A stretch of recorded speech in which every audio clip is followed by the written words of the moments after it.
There's something magical about my lake house. It's not grand or fancy, but it holds a special place in my heart. Nestled on the edge of Clearwater Lake, it's a cozy little cabin with wooden floors that creak when you walk across them, and a stone fireplace that fills the air with the smell of burnt pine whenever I light it up. The windows are big and frame the shimmering water perfectly, like a painting come to life. Every time I'm there, I feel like the world slows down. No noise, no stress, just me, the lake, and the quiet hum of nature. This past summer, I decided to spend a couple of weeks at the lake house. Life had been hectic, and I needed a break. Work deadlines, traffic jams, and endless responsibilities had left me drained. So, packing a bag with essentials and a few good books, I drove out early one Friday morning. The moment I stepped onto the porch and took a deep breath of fresh air, I felt lighter. This was exactly what I needed, a chance to recharge. The first week went by peacefully.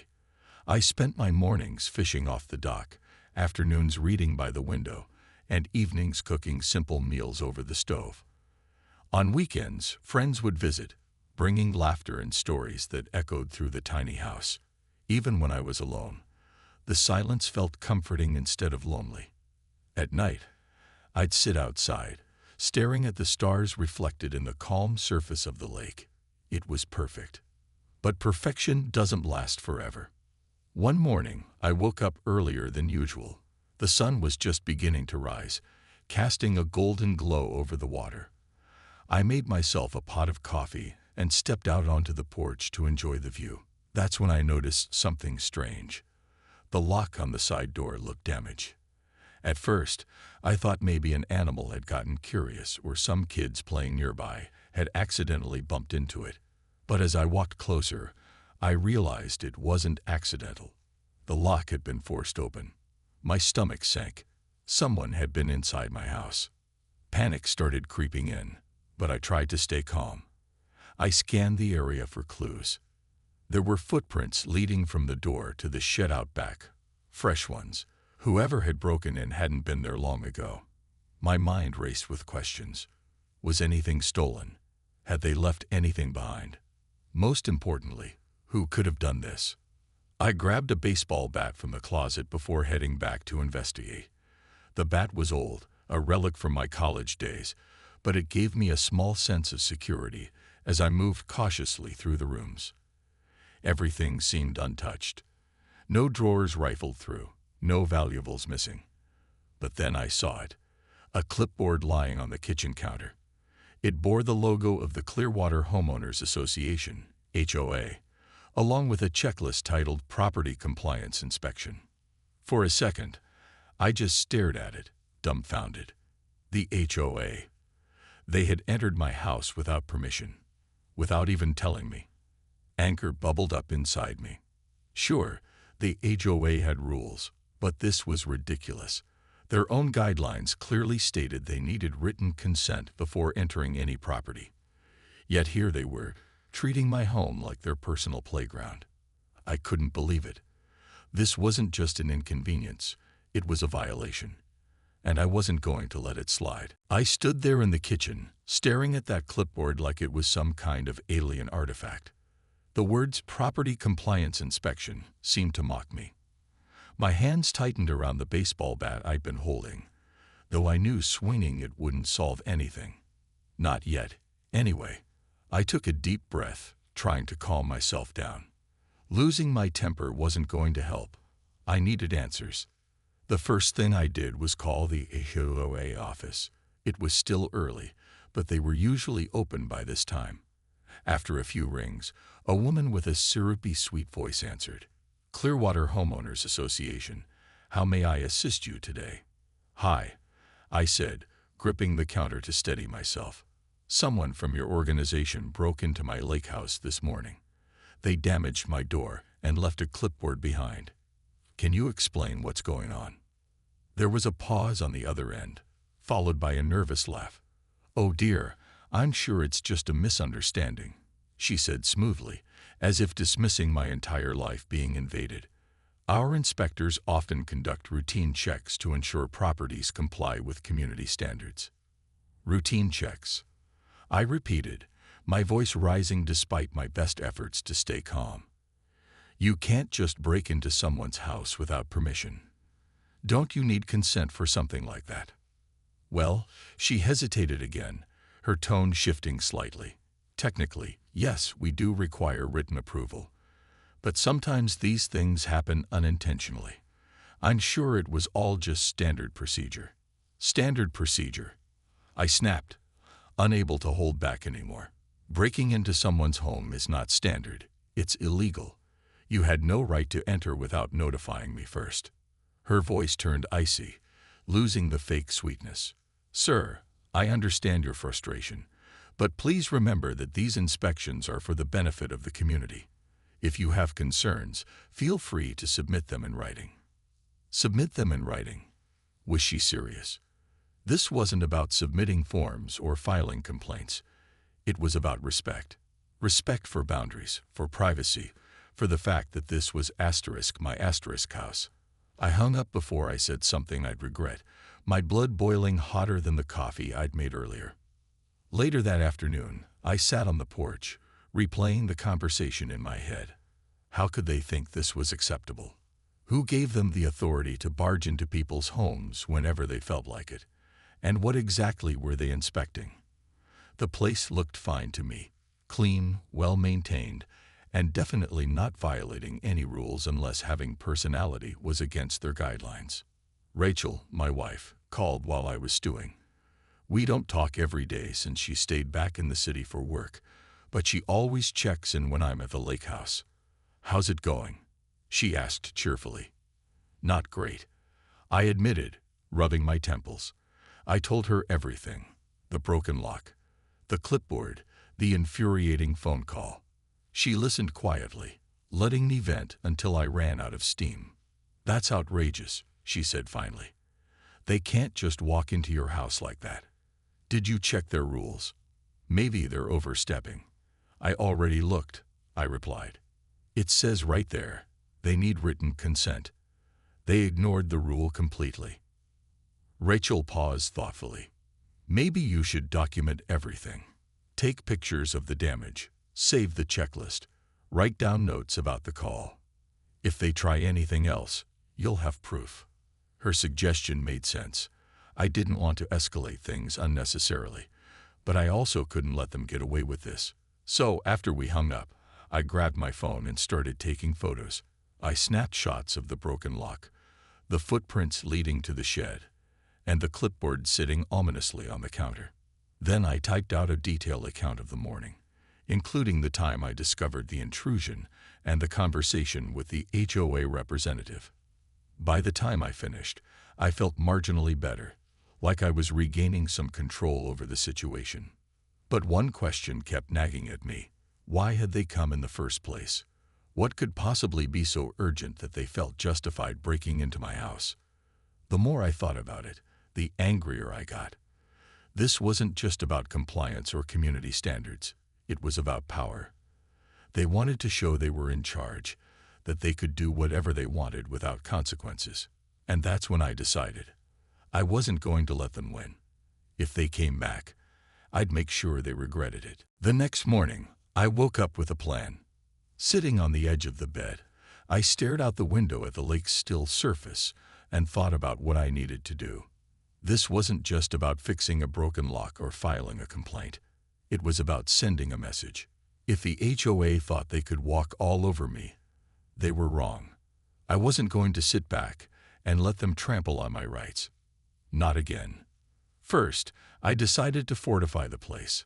I went online and ordered a cheap but effective door alarm system. One of those gadgets that sends notifications to your phone whenever someone opens the door. It wouldn't stop anyone from breaking in, but it would alert me instantly if they tried.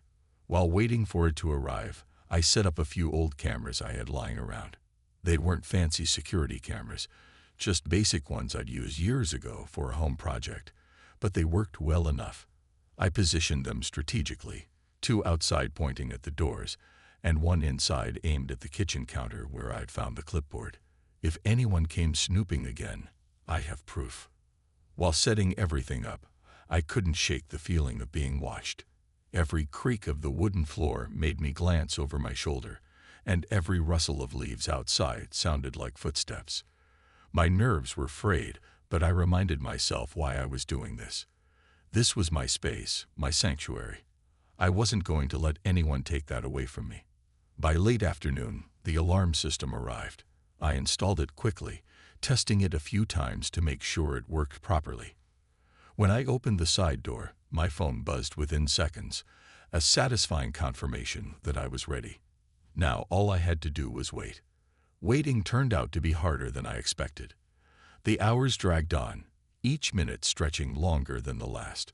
I tried distracting myself by fishing off the dock, but even the gentle lapping of the water against the poles couldn't calm my restless mind. What if they didn't come back? What if I'd gone through all this trouble for nothing? Worse yet, what if they came when I wasn't here? But then, just as the sun began to dip below the horizon, my phone buzzed again. My heart skipped a beat. At first, I thought it might be a false alarm. The wind, an animal, anything. But when I checked the live feed from the cameras, my stomach dropped. Two figures were creeping toward the house under the cover of dusk. One carried a flashlight, its beam cutting through the growing darkness, while the other held something long and metallic, a crowbar, maybe. I grabbed the baseball bat and crept out the front door, careful not to make a sound. The key was to block their exit without scaring them off immediately. There was a narrow path leading from the shed to the driveway, flanked by thick bushes on either side. If I stood there quietly, they wouldn't see me until it was too late. My pulse thundered in my ears as I took my position, gripping the bat tightly. Minutes passed like hours. Finally, I heard the faint crunch of gravel beneath shoes. Peering through the shadows, I saw them emerge from around the corner. The same man in khakis and the woman with the clipboard from before. Their flashlights swung wildly, illuminating patches of dirt and grass as they approached the side door. The man knelt down, examining the lock. He pulled out the crowbar and started prying it open. The woman stood nearby, glancing nervously over her shoulder. Neither of them noticed me standing a few feet away, hidden by the darkness. When they finally stepped inside, I moved. Blocking the path behind them, I called out loudly, "Hey, you can't be here." They froze mid-step, their flashlights swinging toward me. For a moment, no one said anything. Then the man dropped the crowbar with a clatter, and the woman gasped, clutching her clipboard like it was a lifeline. "You've got some nerve coming back here," I said, stepping closer. My voice was steady, though my hands trembled slightly. "You broke in once already. Did you really think I wouldn't catch you?" The man stammered, his face pale under the dim light. "We're with the HOA. We're conducting an inspection." Without permission. I shot back. "That's trespassing. And guess what? I've already called the police." Panic flashed across their faces. "Please, don't do that," the woman pleaded. Her voice wavered, betraying how scared she was. "We were just following orders." "Orders don't excuse breaking the law," I replied firmly. I crossed my arms, refusing to budge. This time, I wasn't backing down. The air was thick with tension as I stood there, blocking their only way out. The man and woman exchanged panicked glances, their earlier confidence completely shattered. I could see the fear in their eyes. They hadn't expected to get caught, let alone confronted. For a moment, neither of them said anything, but then the man took a hesitant step forward, holding up his hands like he was surrendering. "Look," he began, his voice shaky. "We didn't mean any harm. We're just doing our job." "Your job," I repeated, my tone sharp. "Breaking into someone's house isn't a job. It's a crime. You can't just barge into people's homes because you feel like it." The woman chimed in, her voice trembling. "We thought you knew about the inspection. The HOA sent notices last month." I shook my head, incredulous. "Notices? I never got anything. And even if I did, that doesn't give you the right to break in. Did you even try calling me first?" She hesitated, looking down at her clipboard as if searching for an excuse. We assumed you'd be okay with it. Most homeowners don't mind." "That's not how this works," I shot back. "Assumptions aren't a free pass to violate someone's property. You broke the law, plain and simple." They both looked increasingly uncomfortable, shifting their weight from one foot to the other. The man opened his mouth to say something, but no words came out. Instead, he glanced toward the side door, probably calculating whether they could make a run for it. I tightened my grip on the baseball bat and planted my feet firmly on the ground. "Don't even think about leaving," I warned. "You're not going anywhere until the police get here." That seemed to snap them out of their daze. The woman's face turned pale, and she clutched her clipboard so tightly her knuckles turned white. "Please, sir," she begged, "can't we just talk this over? There's no need to involve the authorities." "No need," I replied, raising an eyebrow. "You broke into my house. Not once, but twice. You damaged my property and invaded my privacy. If that's not worth involving the authorities, I don't know what is." For a moment, silence hung heavy between us. The only sounds were the distant chirping of crickets and the soft rustling of leaves in the breeze. I could tell they were cornered, physically and emotionally, and it felt like justice, even if it was still unfolding. Finally, the man sighed, running a hand through his hair. "Okay, fine. You're right. We messed up. But please, think about what this will do to us. We're just employees following orders." "That's not my problem," I said firmly. "If your bosses told you to break the law, that's on them. But you chose to go along with it. Now you'll have to face the consequences." With that, I pulled out my phone and dialed 911. As I explained the situation to the dispatcher, the two intruders slumped against the wall, defeated. They didn't argue or try to run. They just waited silently, their heads bowed in shame. It was clear they knew they'd been caught red-handed, and there was no way out of this mess. While we waited for the police to arrive, I kept an eye on them, making sure they didn't tamper with anything. The cameras I'd set up earlier continued recording every second of the encounter, capturing their expressions, their body language, and the undeniable proof of their guilt. Every now and then, the woman would glance at me, her eyes full of regret, or maybe fear. I couldn't tell which, and honestly, I didn't care. What mattered was that they weren't getting away with this. When the sound of sirens finally echoed in the distance, relief washed over me. The flashing lights illuminated the trees surrounding the lake house, casting eerie shadows across the yard. Two officers stepped out of the patrol car, their flashlights cutting through the darkness as they approached.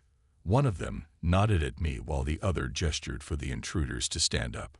"What's going on here?" the first officer asked, his voice calm but authoritative. I quickly explained everything. The broken lock, the illegal entry, the checklist left behind, and how I'd caught them in the act. The officers listened intently, occasionally glancing at the intruders, who looked more nervous by the second. Then they examined the damage to the door, reviewed the footage from my cameras, and studied the clipboard. "This is private property," one of the officers said sternly, turning to the man and woman. "You need permission to enter. Breaking in without consent constitutes criminal trespassing." The color drained from the man's face. He muttered something under his breath about miscommunication, but the damage was done. The officers handcuffed both of them and led them to the patrol car. As they drove away, I felt a mix of emotions: relief, satisfaction, and a lingering sense of disbelief. Had I really just detained two HOA inspectors and handed them over to the police? Standing there in the cool night air, I realized something important. Sometimes, standing up for yourself means taking a stand, even when it feels uncomfortable or risky. And in that moment, I knew I'd made the right choice. The sound of the patrol car's engine faded into the distance, leaving behind an eerie silence. I stood there for a moment, trying to process what had just happened. 1 minute, I was enjoying my peaceful lake house retreat. The next, I was confronting two trespassers and calling the police. It felt surreal, like something out of a movie rather than real life. But as I looked at the broken lock on the side door and replayed the events in my mind, I knew it was all too real. The officers had taken detailed statements from me before they left, assuring me they'd handle the situation appropriately. They even complimented me on setting up the cameras and documenting everything so thoroughly. "You did the right thing," one of them said as he handed me his card. "If you need anything else, give us a call." I nodded, though my mind was still racing. What would happen next? Would the HOA try to retaliate? Or would they finally back off and leave me alone? For now, at least I felt a small sense of victory. I'd stood my ground, and the law was on my side. The next morning, word about the incident spread faster than wildfire. Neighbors who rarely spoke to me suddenly appeared at my doorstep, eager to share their own stories about the HOA. Mrs. Thompson from across the lake brought over a basket of fresh muffins. "I heard what happened," she said with a sympathetic smile. "Those people have been causing trouble for years. I'm glad someone finally put them in their place." Mr. Patel, who lived 2 cabins down, stopped by later that afternoon. He carried a toolbox and offered to help fix my damaged door. "Don't worry about paying me," he insisted when I tried to protest. "Consider it a thank you for standing up to them. We've all been too scared to say anything, but maybe this will change things." Their support meant more to me than I could put into words. Until then, I'd thought I was alone in my frustration with the HOA. But now, I realized how many others felt the same way. They just didn't know how to fight back. My actions had given them hope, and that realization filled me with a strange mix of pride and responsibility. Meanwhile, the HOA scrambled to contain the fallout. By midday, I received a phone call from none other than Margaret Hensley, the president of the Clearwater Homeowners Association. Her voice was clipped and professional, but I could hear the tension beneath her carefully chosen words. "Mr. Carter, I understand there was an incident involving our staff," she began. "Let me assure you, this is highly unusual, and we are taking immediate steps to address the matter." "Unusual?" I echoed, raising an eyebrow even though she couldn't see me. "They broke into my house without permission.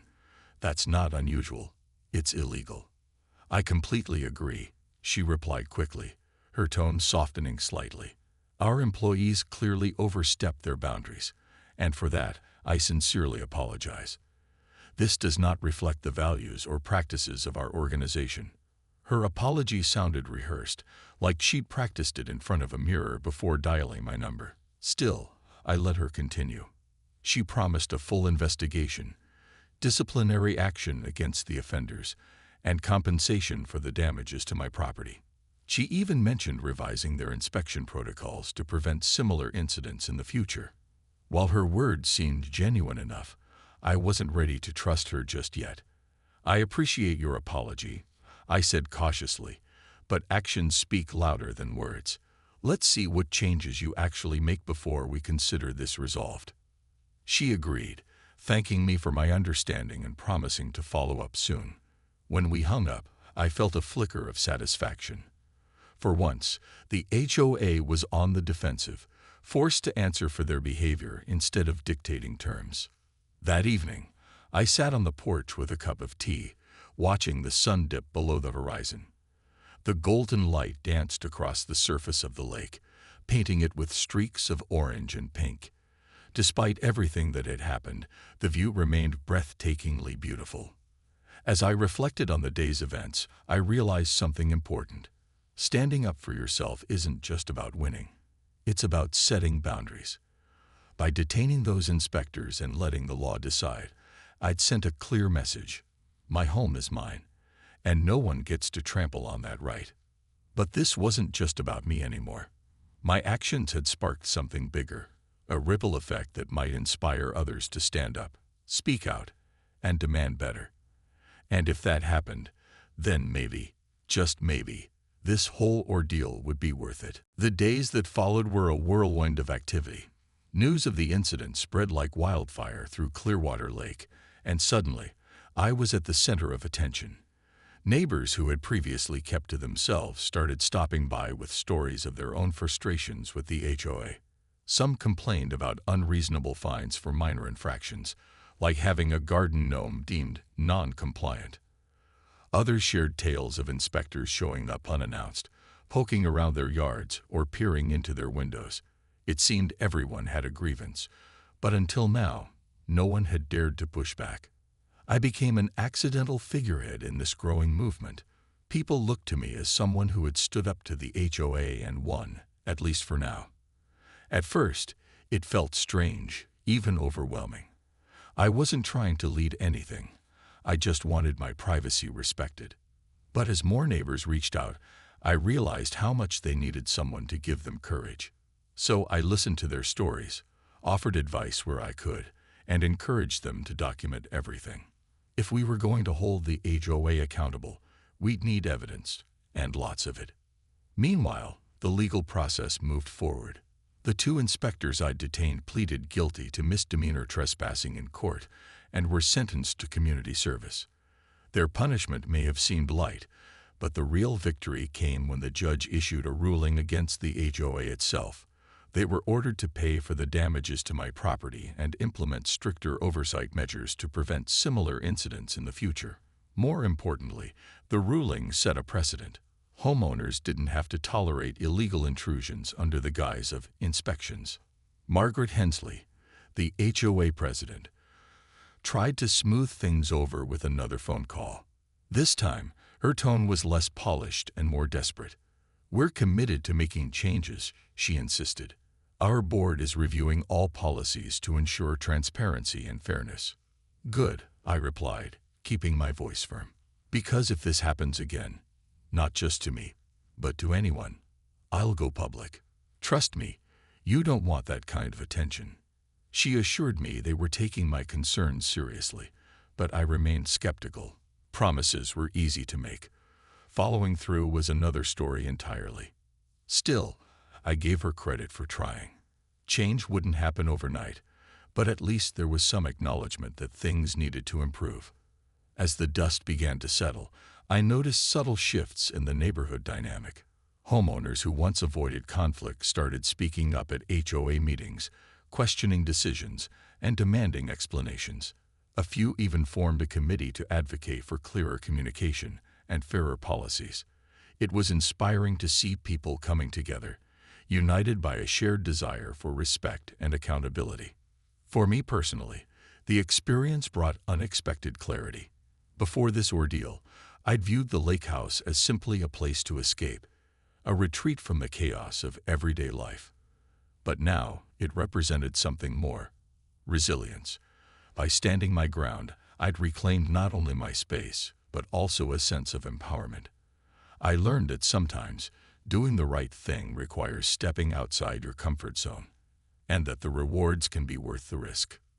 One afternoon, Rachel visited from the city, bringing fresh groceries and a bottle of wine. We sat on the porch, watching the sun dip below the horizon while the loons called in the distance. "You've really shaken things up here," she said with a proud smile. "I'm glad you did." "Me too," I admitted, leaning back in my chair.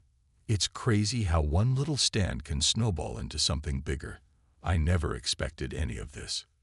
"Well, whether you meant to or not, you've made a difference," she said, raising her glass. "Here's to fighting the good fight and winning." We clinked glasses, the sound echoing softly in the evening air. For the first time in weeks, I felt truly at peace. The battle wasn't completely over. The HOA still existed, after all, but progress had been made. And sometimes, progress is enough. That night, as I lay in bed listening to the gentle hum of crickets outside, I thought about what lay ahead.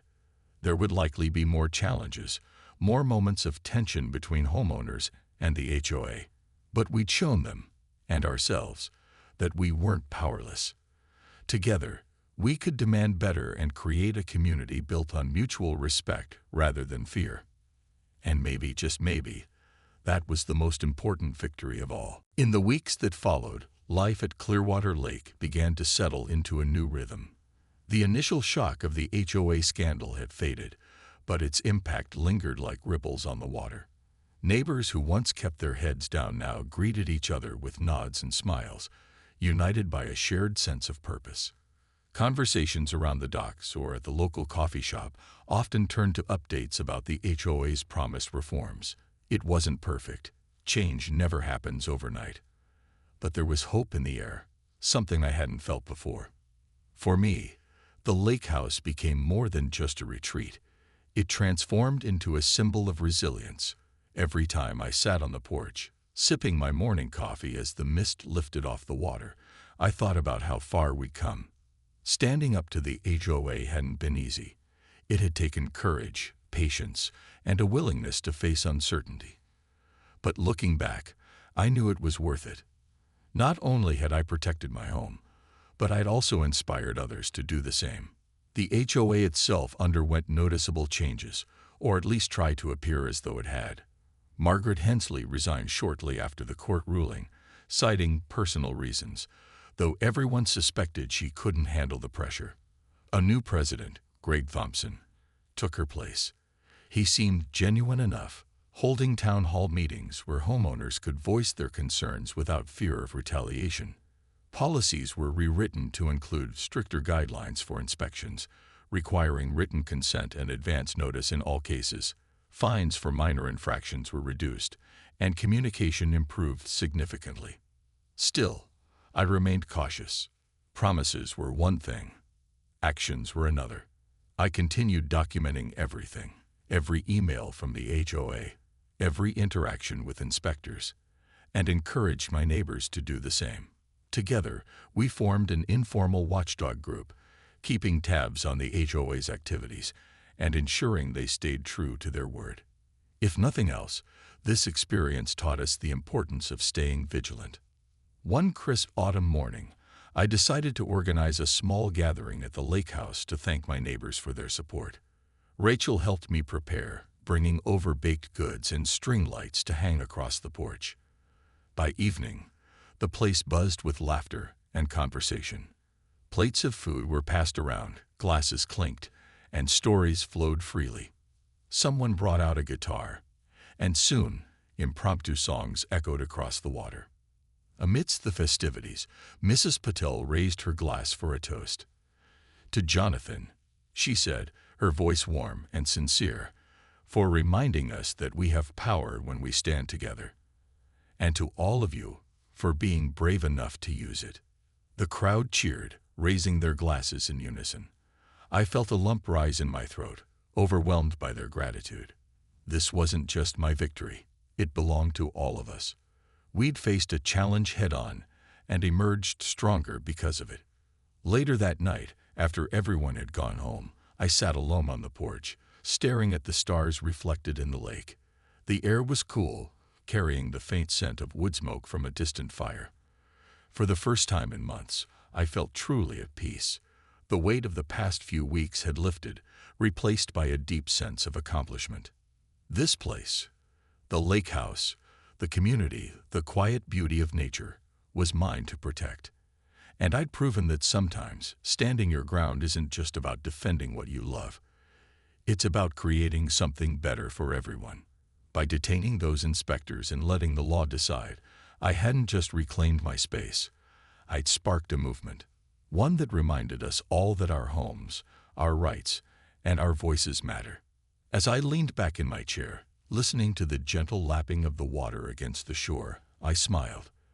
The battle may have been won, but the journey was far from over. And honestly, I was ready for whatever came next.